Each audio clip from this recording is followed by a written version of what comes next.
स्वागत है आपका SPN9 न्यूज में। मैं हूं आपके साथ श्रुति।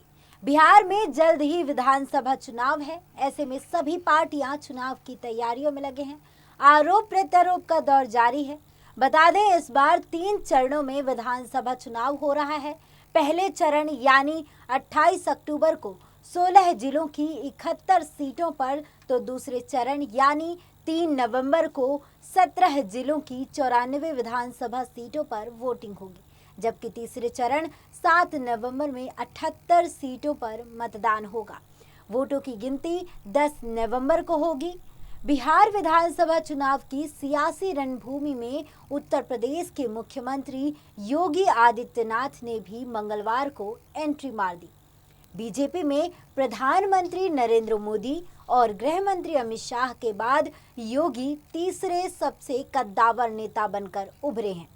यही वजह है कि पार्टी सीएम योगी की उत्तर प्रदेश से सटे हुए बिहार के इलाकों वाली सीटों पर ज्यादा से ज्यादा रैलियां करा रही है। योगी को लेकर बीजेपी का फोकस खासकर उन सीटों पर ज्यादा है जहां पर राजपूत मतदाता निर्णायक भूमिका में है।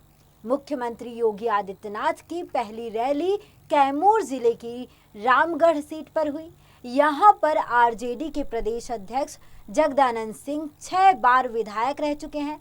इस बार आरजेडी से जगदानंद सिंह के बेटे सुधाकर सिंह मैदान में हैं, जिनका मुकाबला बीजेपी के मौजूदा विधायक अशोक सिंह से है।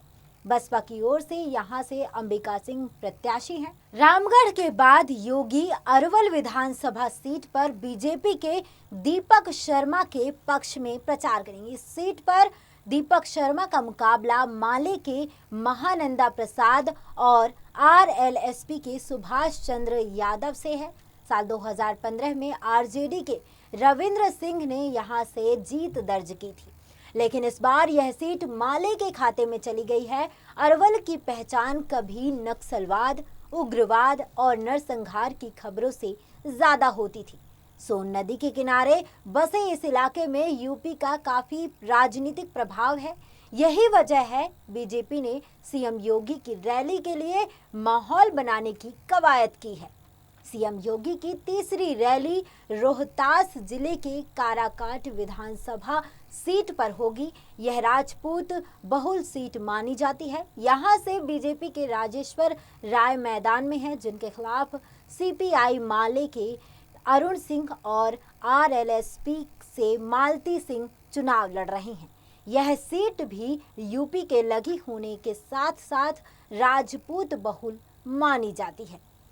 बता दें कि यूपी के देवरिया से लेकर कुशीनगर तक सीमा पार बिहार के सिवान, छपरा, गोपालगंज, पश्चिमी चंपारण जैसे जिले गोरखपुर से कई मामलों में जुड़े हुए हैं।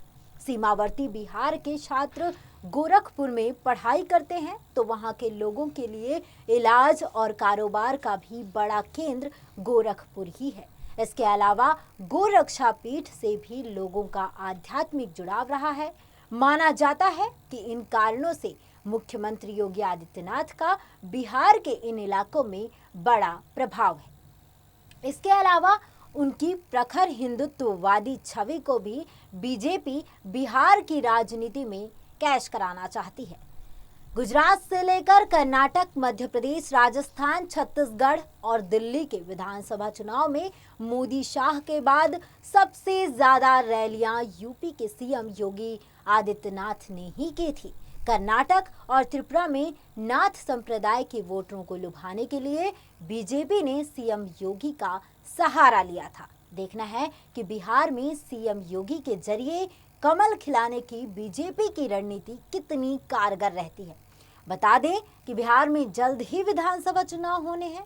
ऐसे में सभी पार्टियां इस चुनाव की तैयारियों में लगी हुई हैं। आरोप प्रत्यारोप का दौर जारी है। बता दें कि बिहार में इस बार 3 चरणों में विधानसभा चुनाव हो रहा है।